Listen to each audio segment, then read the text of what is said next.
Yollarında gözüm kalıp, koy kadını yüzüm alıp, birce gün seni unutsam gül yüzüne hasret kalır. Yollarında gözüm kalıp, koy kadını yüzüm alıp, birce gün seni unutsam gül yüzüne hasret kalır. Kalbim eşkim sözüm senin, ömrüm günüm özüm senin, hasretine hiç kanıma söyle nice dözüm senin. Kalbim eşkim sözüm senin, ömrüm günüm özüm senin, hasretine hiç kanıma söyle nice dözüm senin.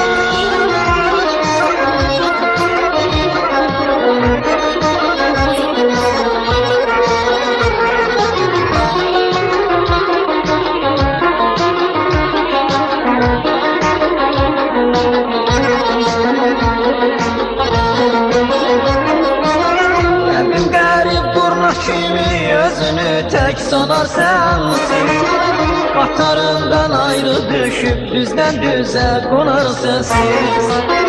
Hasret sen gülüm yandırmasın gözünü yaş, hasret canım o da düşer hezin hezin yanar sensiz. Kalbim eşkim sözüm senin, ömrüm günüm özüm senin, hasretine hiç tanıma söyle nice dözüm senin. Kalbim eşkim sözüm senin, ömrüm günüm özüm senin, hasretine hiç tanıma söyle nice dözüm senin.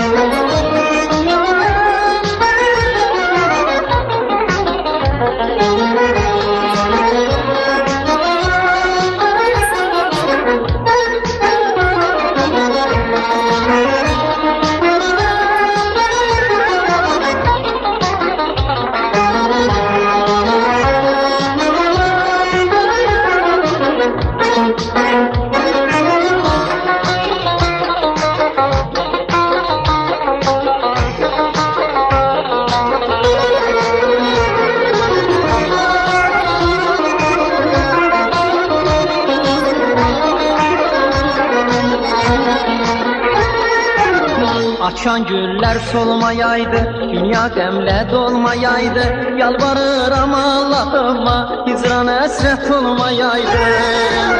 Açan güller solmayaydı, dünya demle dolmayaydı, yalvarırım Allah'ıma hicran esret olmayaydı. Kalbim eşkim sözüm senin, ömrüm günüm özüm senin, hasretine hiç kanıma söyle nice dözüm senin. Kalbim eşkim sözüm senin, ömrüm günüm özüm senin, hasretine hiç kanıma söyle nice dözüm senin. Kalbim eşkim sözüm senin, ömrüm günüm özüm senin, hasretine hiç kanıma söyle nice dözüm senin. Kalbim eşkim sözüm senin, ömrüm günüm özüm senin, hasretine hiç kanıma